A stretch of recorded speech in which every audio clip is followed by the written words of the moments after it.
Ciao Bello, and welcome home to a podcast where you can put those growing pains down and pick up an ounce of relief.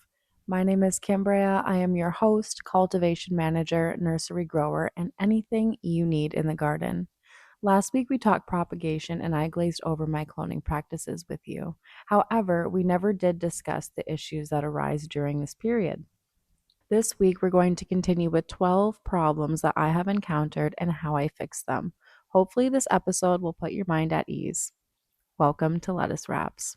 So, we're going to kick it off with number one being wilted clones, especially after you immediately plug them. So, there's not enough humidity in your domes. What I recommend is giving the walls of your domes a mist and wait 15 minutes or 30 minutes to see if they start standing again. If they don't perk up, you can add a little bit more moisture to the domes. Make sure the vents are closed though.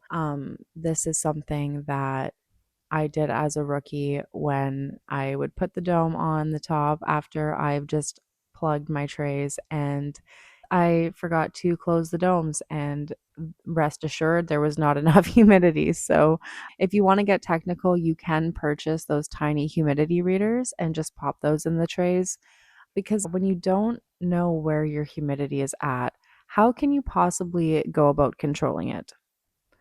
I do feel that some growers just feel when the temperature or humidity is off in the rooms.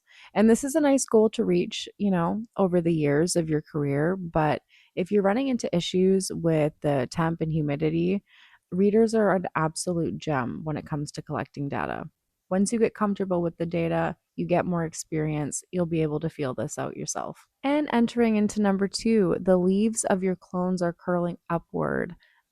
It's normally because the light is too intense. And if you really think about it, that leaf is trying to protect itself. It's trying to shade itself from intense light.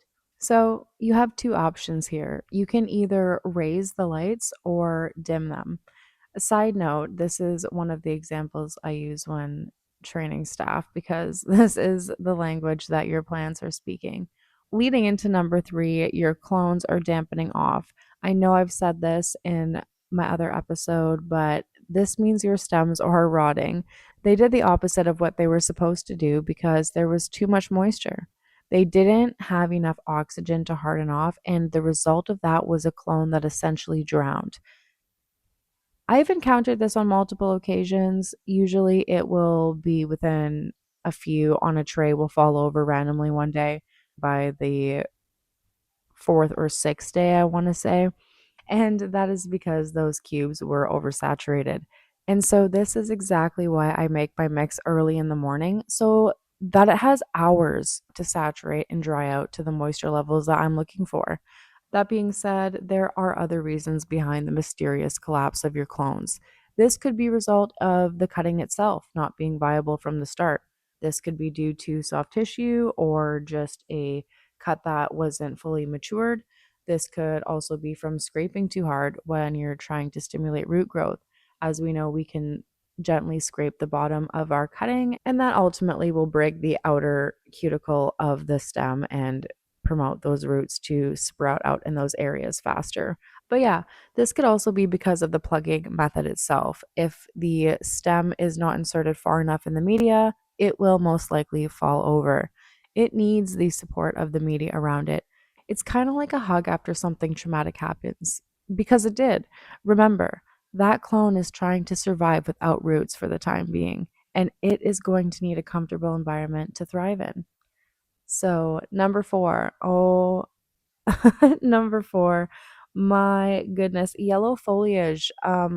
Wow. So you may be here with me at one point here, okay? You plug your clones in, and 4 or 5 days later, you'll see that there aren't any visible roots, but the top foliage is starting to yellow. Oh, fuck. Like, that sucks so bad. Usually, this happens if you skimp out on the mom prep. Chances are the mothers were nutrient deficient, and when you went to take the cuts, they didn't have enough juice to catch, so to speak. This is why I always add a bit of feed to my cloning solution. I do this so that they have a little bit to munch on, but not enough so that they will lock out. Number five is shitty too. um, If your temps are inconsistent or you're running your rooms too cold, you will have slow ass roots. This is very manageable given you have the proper equipment, but if you are seeing your genetics take substantially longer, make sure that you are checking your temps periodically throughout the day and throughout the night so that you can catch any spikes in your parameters. On the flip side, this could also be because of a tired mom. If you use and abuse your genetics, they will not provide for you. These are the facts, and this is why the plant is so amazing and should be respected at all costs. But on to the next one. Oh, no. Okay. So, number six, God forbid, this has actually never happened to me, but upon doing more research, come to find this is a problem for some growers. So, I have decided to include this in here. But slimy cubes. Ooh. So, if I close my eyes, I can only imagine this comes from dirty ass shit, okay? Get that dusty ass, trifling ass, punk ass material out you grow.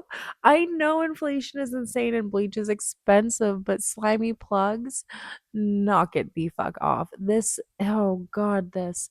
And so this is why I go on and on about the sanitation, right? This is the number one thing I see growers, myself included at times, get complacent with. I do know that the majority of the time we are short staffed, gassed out, and unmotivated, but this is causing you mad problems, Bello. You are too good to be paying double just because your stuff wasn't clean. Not gonna lie. This is most definitely 85% of the reasons why clones don't root. And I will die on this hill. So, number seven is you getting ahead of yourself. And for sure, I've done this, thinking I've got this. I've cloned thousands of the same genetic. Long story short, either I left the domes off too long for each day or I vented them too early. I've done this in cases where I panicked, thought that there was too much humidity in my domes, so I prematurely vented. And when it came to them being nice and strong without the use of the dome, they failed to do so and took extra time. And I mean weeks to catch up to the point where they were growing properly. But I've made that mistake so you don't have to. Do yourself a favor and let them harden off naturally. This is supposed to be a gradual process completed over the duration of a few to about 5 days. The moisture in your media should dry naturally, okay? It should be because the plant is drinking, not because the environment wasn't humid enough and dried it out. That being said, this can also happen at times of transplant. If you're behind schedule and you needed to reload your room yesterday, it can be very tempting to pop those clones in right away at the first sight of a root. And I will warn you that if you do that, you do take the risk of having them droop and die between environmental shock and due to not fully being alchemated properly. This could devastate your crop. I have seen this happen twice and it was not good. So I would love to save you from that. I always recommend leaving the domes off for at least a day before transplanting, at the very least. If your leaves are drooping when the domes are off, you are rushing it. So, number eight. Oh, God. Number eight kills me. That white fucking fuzz, the white mold, or as I refer to it as my worst enemy. This is an issue that I have not previously dealt with, but recently have encountered. And it doesn't seem like much, but within 24 hours, that can grow to affect your entire tray. This is something that should be monitored daily. And if you start to see that fuzz growing around your stem, you are going to need to take action, okay?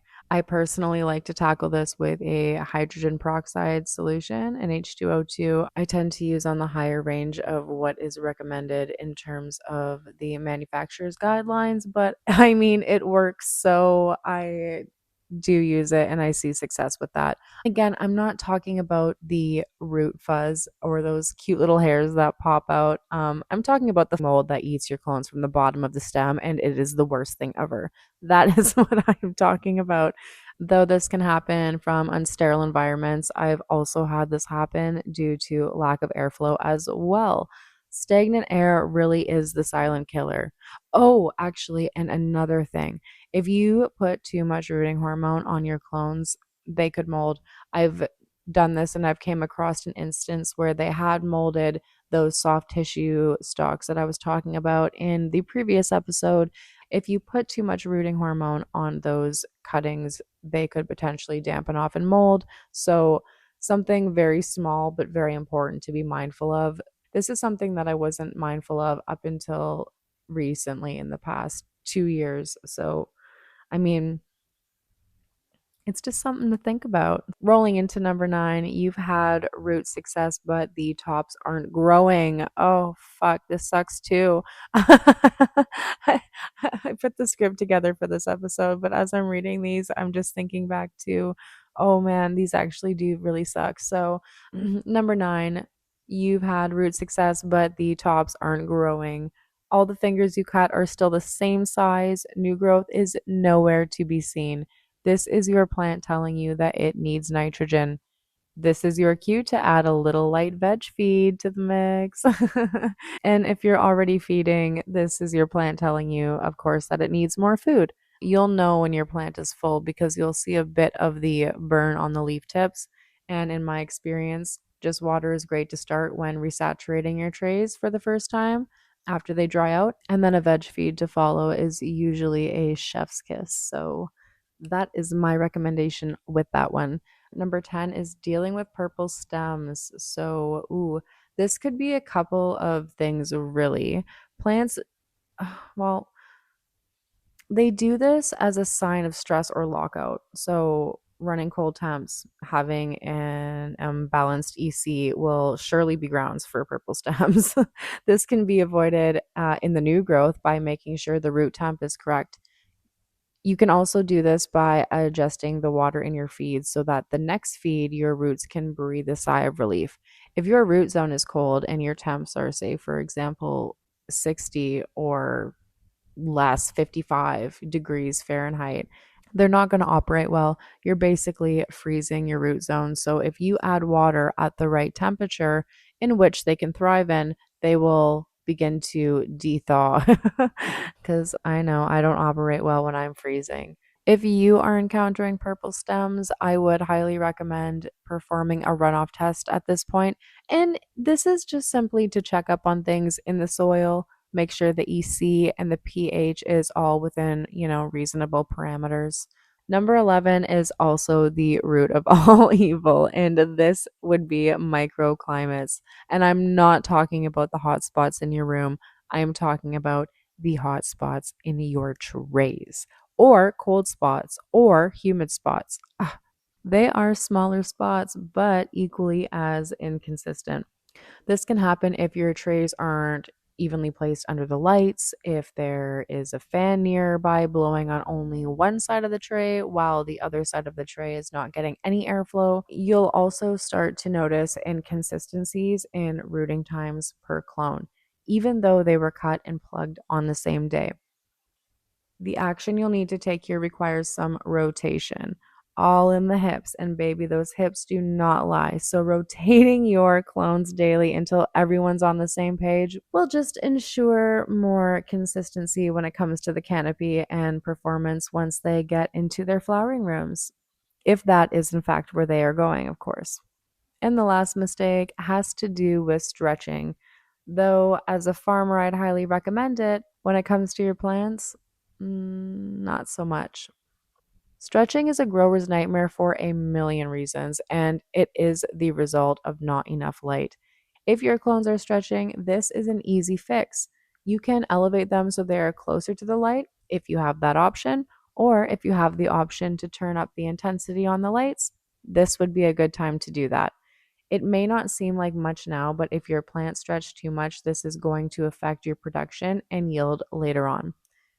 The result is long, thin stems that cannot support the weight of flowering sites once they start to bulk. This will make a huge impact on your yield, especially if your trellis is not dialed in. This also means fewer flowering sites to boot. This is a double L when it comes to growing your cannabis. Your goal as a grower is to grow flower, not biomass. So, if there's one thing I want you to take from this episode, it's that most propagation problems aren't bad luck and they're not bad genetics.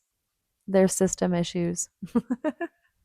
Clones don't fail because they're weak. The majority of the time, it's lack of preparation for the mums. They fail because the environment isn't stable, the timing is rushed, or the process is not consistent. Slow it down, tighten the systems, and let the plants do the work. Propagation is a process that rewards patience. If this helped you save a tray or a week or a headache, please don't hesitate to show some love and like this video. I am so grateful that you've watched yet another episode of mine. This podcast is made with the grower in mind. Well, Bello, that's going to be a wrap for this week. And I need to take a moment to thank you for watching the fourth episode of Lettuce Wraps. Next week, I'm actually going to keep that a surprise for now, but I did change the launch dates for the weekly episodes. Instead of Sunday nights, we will be airing Tuesday mornings instead, and I really hope this works for everyone's schedules. I appreciate your support, and I look forward to taking the conversation to my other platforms. You can connect with me on Instagram at Lettuce Wraps with 3 T's or Lilith and Lettuce. And if you like what you heard today, don't hesitate to show me some love and subscribe. You can also catch me on Spotify and YouTube. Until next week, arrivederci.